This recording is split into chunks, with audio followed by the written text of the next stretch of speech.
So, just for the record, I don't spend a lot of time watching Fox News or the BS Factory, as CNN's Jim Acosta more colorfully dubbed them this weekend. Personally, I prefer my news and information to be grounded in reality rather than monetizing my amygdala to keep me on edge and buying my pillows in gold.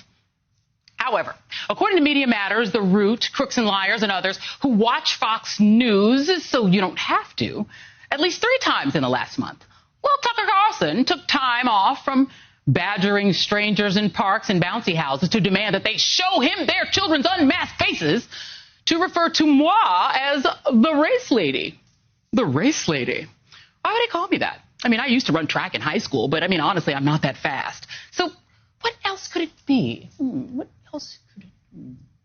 Watch The Race Lady on MSNBC. Harvard educated but totally oppressed and absurdly racist claims, says the race lady from Harvard.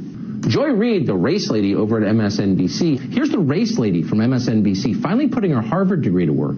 Oh, wait a second, Harvard educated race lady? Now you're really confusing us. Well, Joy Reid, the race lady over on MSNBC, took a quick break from haranguing Whitey yesterday.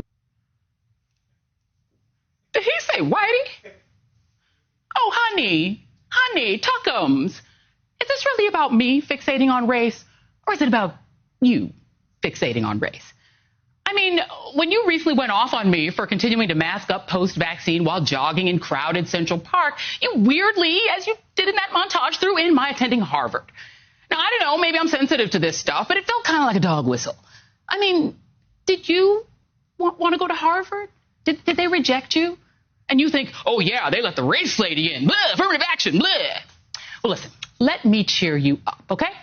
I got into Harvard and, Yale, Vassar, and the University of Denver, too, because I had a really high GPA and fantastic SAT scores. And that's how affirmative action works, love. Schools search for smart people from diverse backgrounds so that these schools won't be as dry as all the major sports leagues were before they desegregated. See?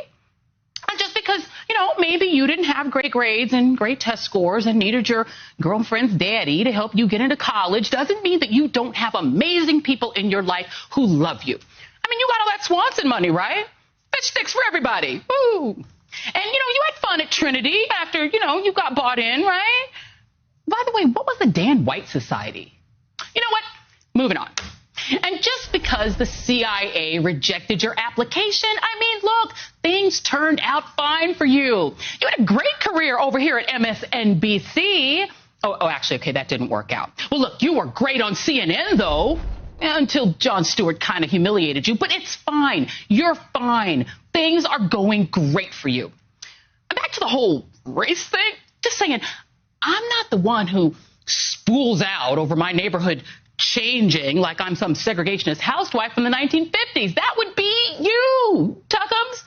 And I'm not the one spouting a conspiracy theory that white people are going to be replaced by a Democratic Party conspiracy to import non-white people to outnumber them, a theory that was also mouthed by the Charlottesville Tiki Torch Nazis.